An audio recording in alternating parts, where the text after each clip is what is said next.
everybody. Welcome back to a Legend Actually podcast, where today me and my co host Bria are going to bring you guys something different. Today, we are going to be talking about 106 in Park, the BET once pop culture phenom, something that I watched from inception until it stopped in 2014. It spanned over 14 years, y'all. So just a little over 10 years ago.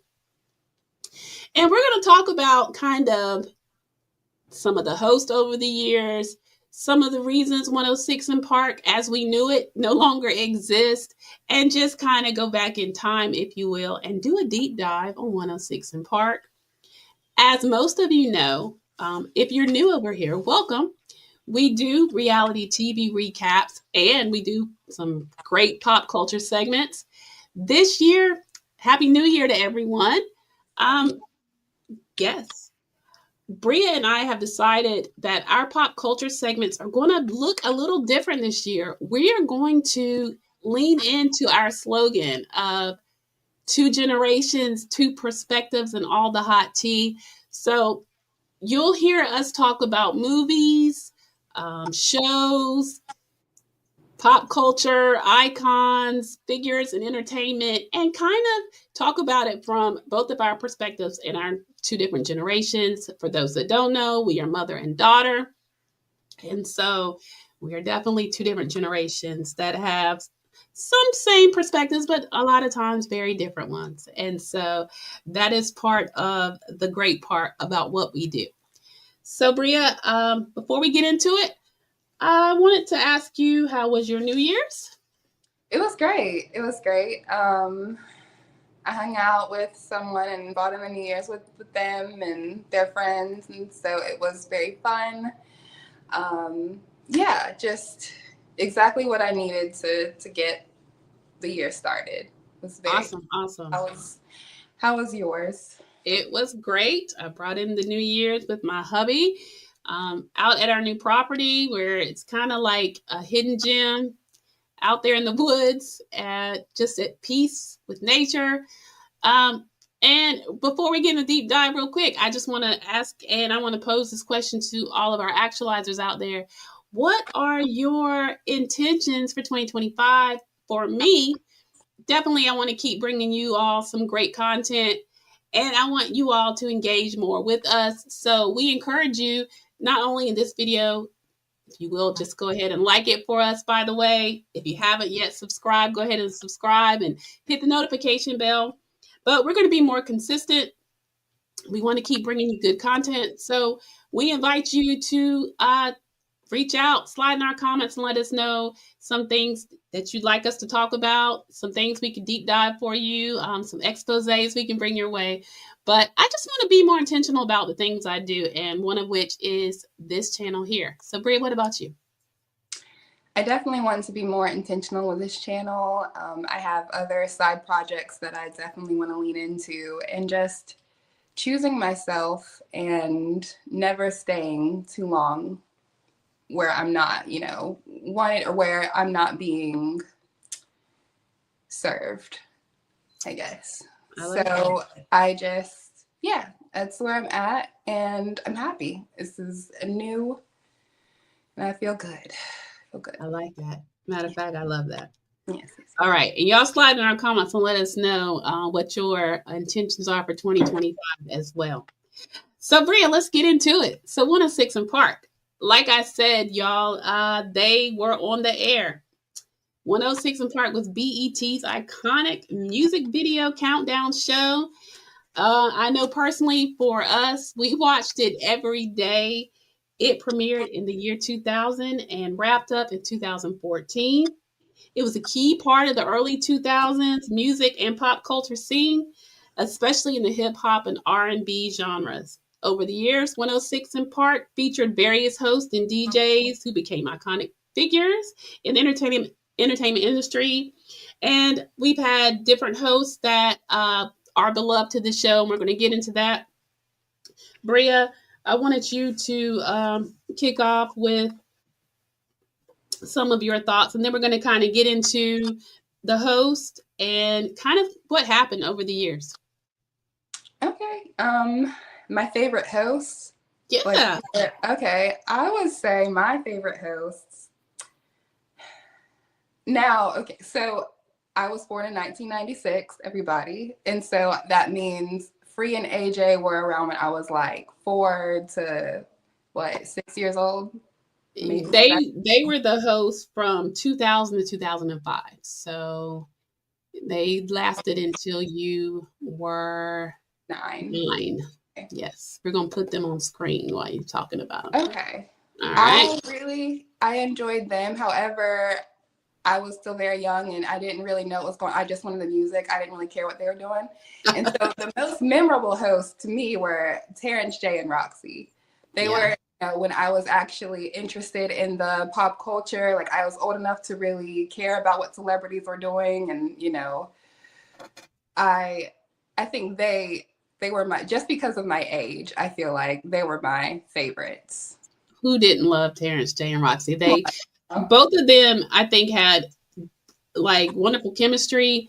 Um, we're gonna start off. For me, I'm gonna have to give it to. I don't know. It's like a toss up for me between AJ and Free and Terrence J and Roxy. I enjoy the chemistry for both. I think. I think I enjoyed it. Was a lot of fun on both, but I think Terrence. I think I may have to agree with you, Bria, and give it to Terrence J and Roxy. I'm telling And you, they did their big one. Like they did. They did. they solidified their reputation as hosts with Well, yeah. they were both, and I think them together, their chemistry was so good, and It was. drama and scandal behind that, but they had really good chemistry. I mean, if we're going to talk drama and scandal, we can start off with AJ and Free. We I mean, really could, because what?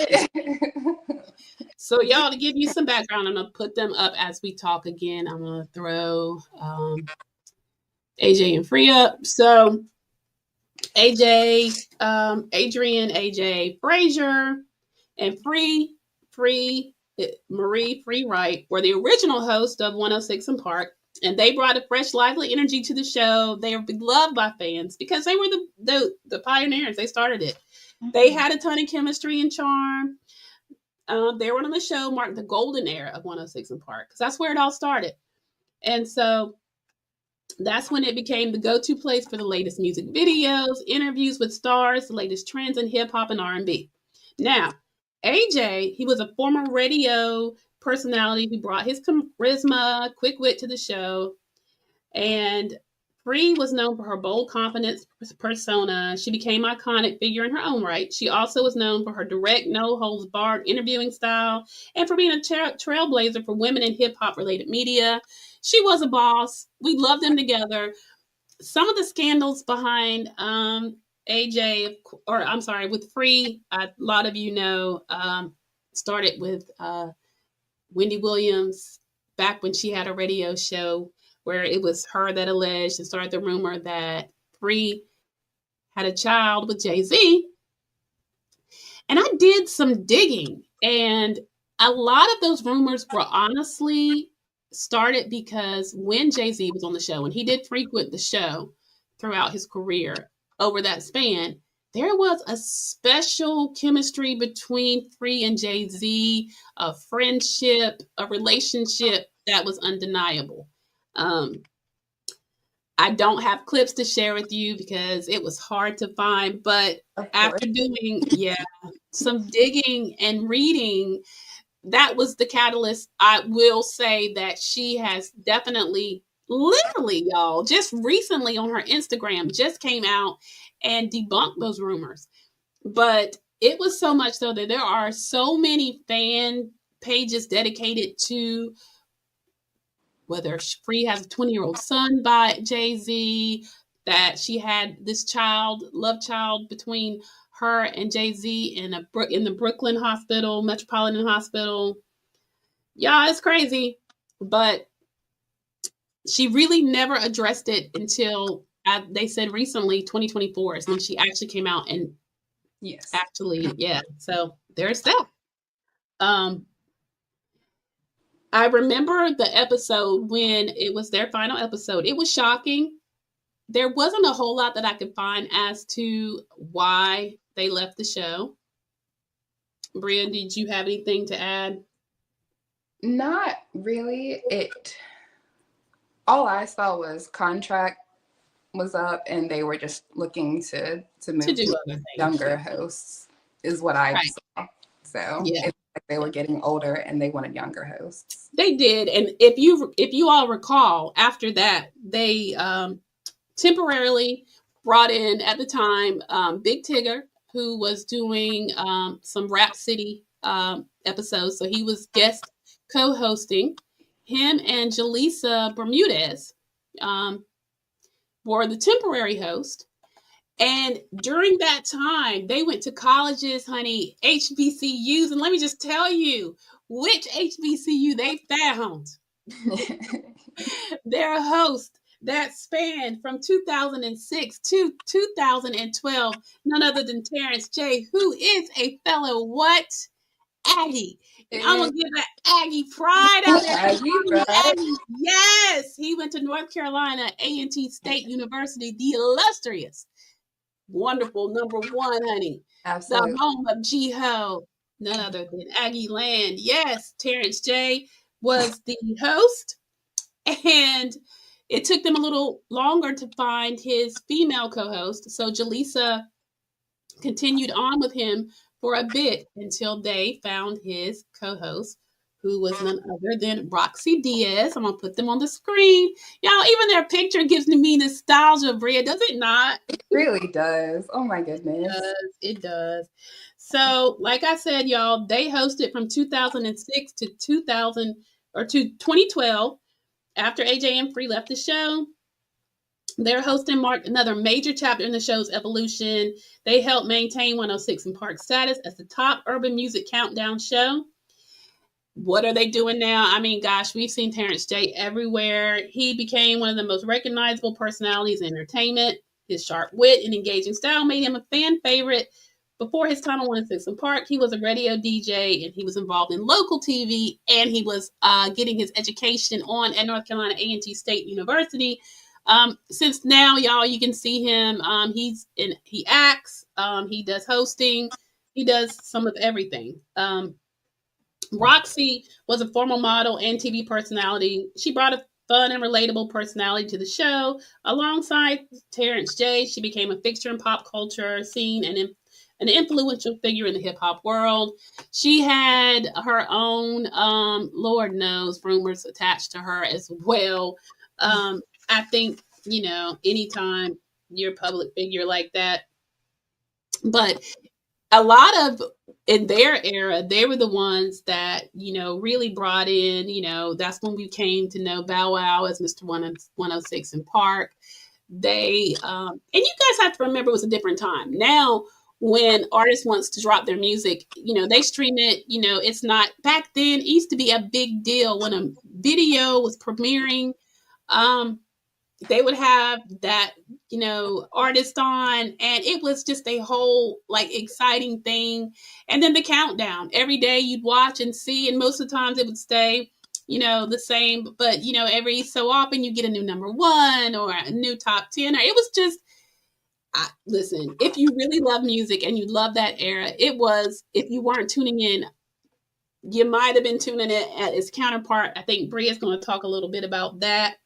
um Yeah, it's TRL. We all know. but yeah. It focused more. I would say the genres were different. It focused more pop, rock, mainstream. Some R&B and hip hop It's if it some were like if it was crossover, charting, sure. of course, Right. but Oh, yeah. mainly pop and rock is what you would find on TRL. Right. Right. 106 in Park was like the answer to, it's like, okay, well, pop and rock is cool, but like I want to see more of the music that I listen to on, what is it, 101.9 or 102 Jams or the radio stations. Give your urban radio stations, Yes. yes. Yes. So it was the perfect answer to, because TRL came first. It did. So, and then, in 2000, they premiered 106 in Park, and it blew up because it was the answer to to that, oh, I wish we had a more urban playlist. I wish we could hear about more urban artists. Right. Right. And it, like I said, it rivaled TRL. A lot of Did. people were coming over to BET to watch 106 in Park. Yep. So, yeah. But as far as differences, I would just say genre, mainly, Genres of music. Yeah. and artists. And I would say, too, that 106 in Park, what they did was they really incorporated the audience. Mm-hmm. And they engaged more. They did. They did. And I think that also, because I do remember like TRL kind of shifting, because they didn't do a whole lot of that before. And then when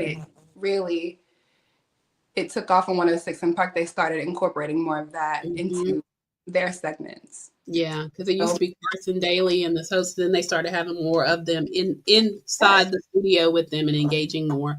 Right. One other thing I will note that 106 in Park did, I think that you didn't see a whole ton of on TRL, is they also would unpack social issues.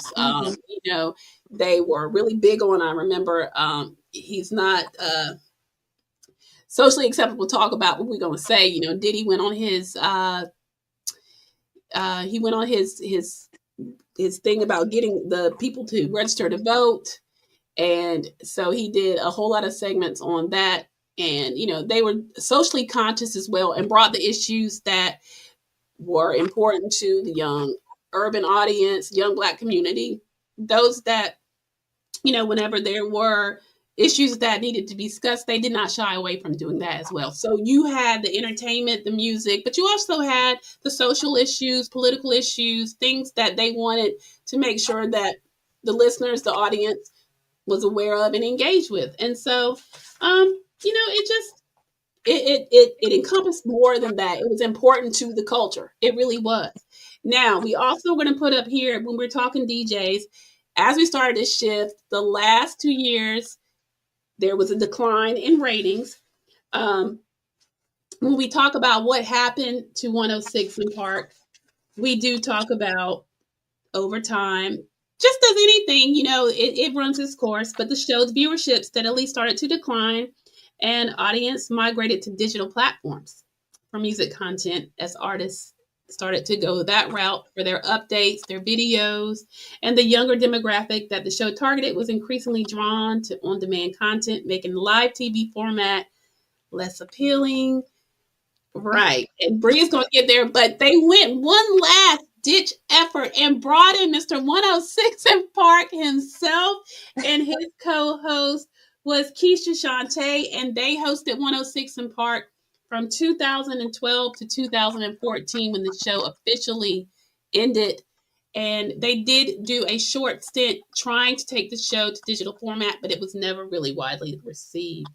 What were you going to say on that, Bria? Well, I'm just saying, yes. In 2014, when they were, trying to do, or 2012 to 2014, when they were doing all of these things, that I feel like that was my demographic. I was the target. Young Black. I was 16, 18 at the time. And I'm going to tell you, I was 100% not checking for 106 in Park. I had Twitter, I had Instagram, I had YouTube, I had Spotify, where I could make my own playlist, because I'm going to be honest, 10 through 4, it was a no for me usually. And then like the top 3 videos were usually good, but like, depending on how long the music video was, the best parts would be cut off. And I just, I had no time. I am the generation of instant gratification. I need it right now. Give it to me now. So and all the fluff, all the stuff that I, like I said, 10 through 4 wasn't, it never gave to me. So I had, Twitter, Instagram, and, like instant gratification. You could like see these celebrities hosting in real time. That's true. You could have a celebrity pop into your DM. I mean, where you gonna pick? I'm not gonna watch 106 in Park. I'm sorry, but That's There all was I'm that. gonna say for my spiel on it. Yeah, I mean, there was definitely that. You couldn't, the format became obsolete, and that was just not them, because TRL also went by the wayside eventually. It was a sign of the Around the times. same time. Sure. And one other thing I want to make a notable mention of, another part of 106 and Park. First, because let me just say, so Bria basically grew up watching it because myself and her father, we watched it every day. We would come in from work and it would be on. And one of the things that we loved as a family so very much was, of course, the Freestyle Fridays. Yes, yes, yes, yes. Y'all remember the days of Blind Fury, honey? I don't have his picture, but go and Google him. Listen, He was you great. talk about, that battle rap was everything. Oh my gosh, we tuned in every week for it. So I'm gonna talk a little bit about the DJs. We've got DJ Green Lantern. He made appearances and he contributed to the music vibe of 106 and Park in the form of mixes and guest appearances. He also, we had DJ Who Kid, who also did the same, did a lot of their mixing, and he did some hosting. There were times when they would do some of that behind the DJ table. And Who Kid was known for his mixtape series in association with 50 Cent G Unit.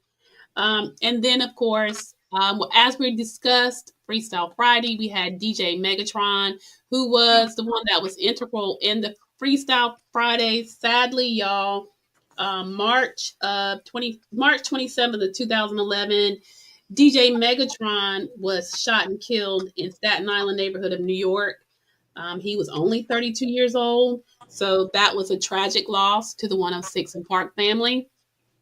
Right as the show was starting to decline, um, we did want to definitely make sure we gave them their flowers, and then, of course, remember DJ Megatron. So there was also the DJ aspect, the battle rap, and that became a whole life of its own. And from that, there was some success of some of those Freestyle Friday frequents and winners. It was just a good time in hip hop. It was a good time for the culture. One of the other things we wanted to note was we talked about, let's talk about the cultural shift as well. In the early years, 106 in Park served as a critical platform for hip hop, R&B, and Black culture. Because I told you we would also do the social issues, political issues, things that were going on in the Black community.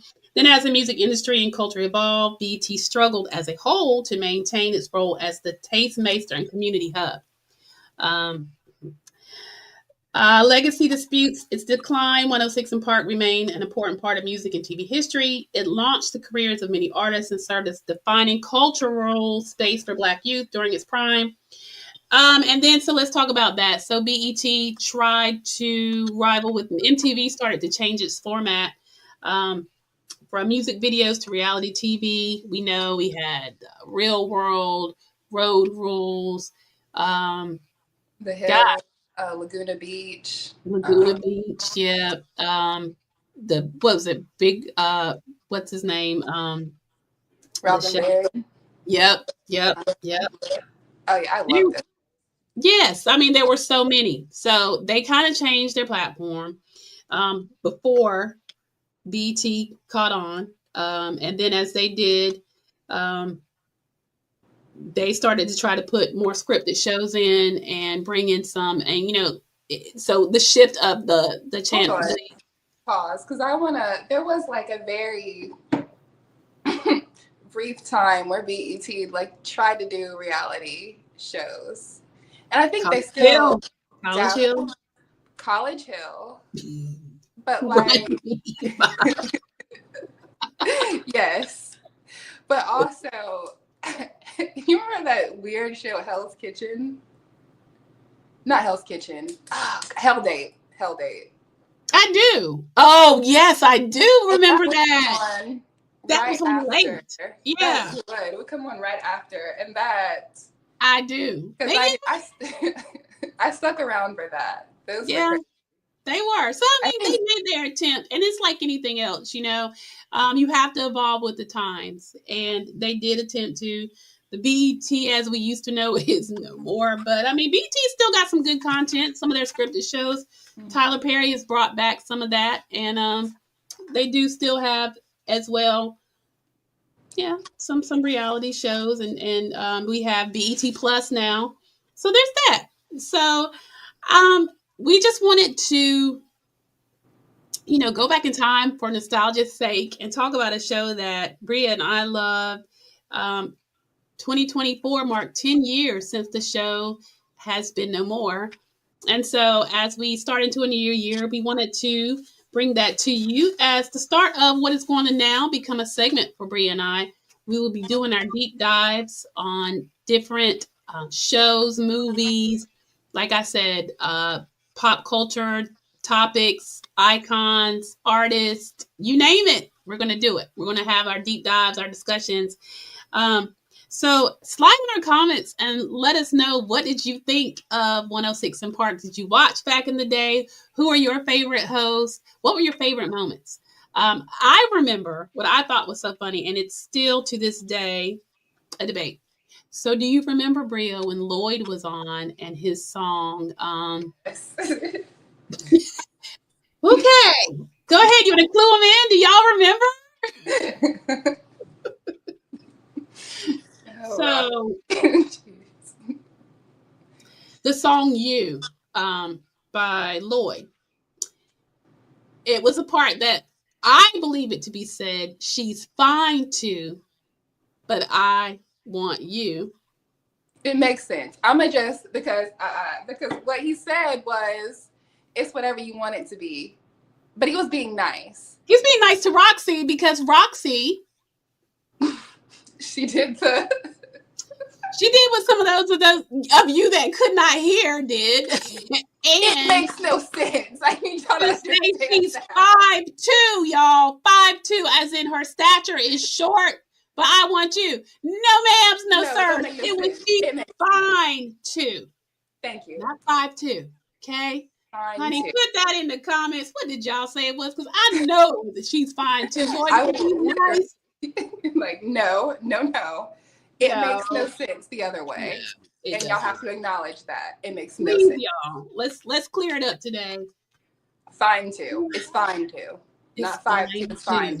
Not 5'2". So that was one of my favorite moments. And listen, and there were many. I loved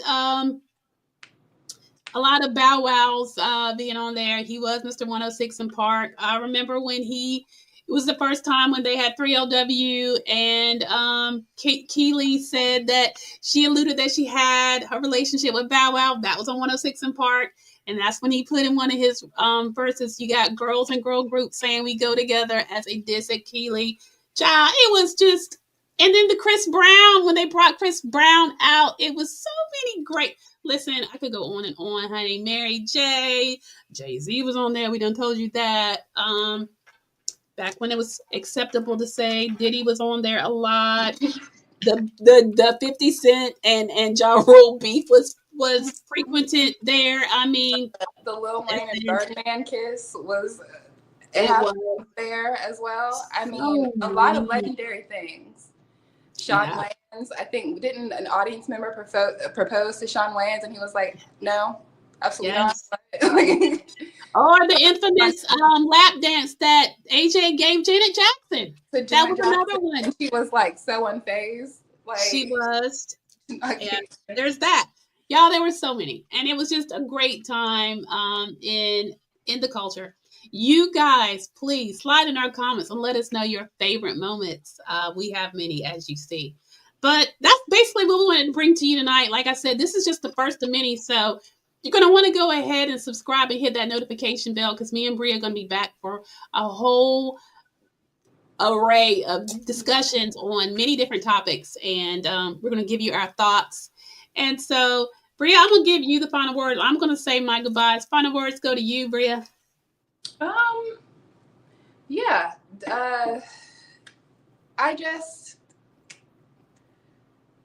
I don't know. I'm very happy with where life is right now, and I just want to send a message to everyone that might be dealing with heartbreak or anything like that. Um, I just 2024, like the end of 2024, wasn't really great for me. I was crashing out, sliding down walls, crying. But then I prayed, and then I was like, God, I don't know what you have for me on the other side of this door, but I know that this is not where I'm supposed to end up. As much as I've been through, this is not where you want me to end. And so I prayed, I released it, I let it go, and I have had so much peace since then. And so it's just, I guess, a reminder to that it does get better, that just releasing it, letting it go, and releasing that power that this situation has over you can just, it makes you feel so much better. But yeah, I love y'all. I see y'all. I'm grateful for y'all, and I'm thankful for y'all, and I will see y'all next time. All right, y'all. On that note, we're going to say bye. Have a blessed one.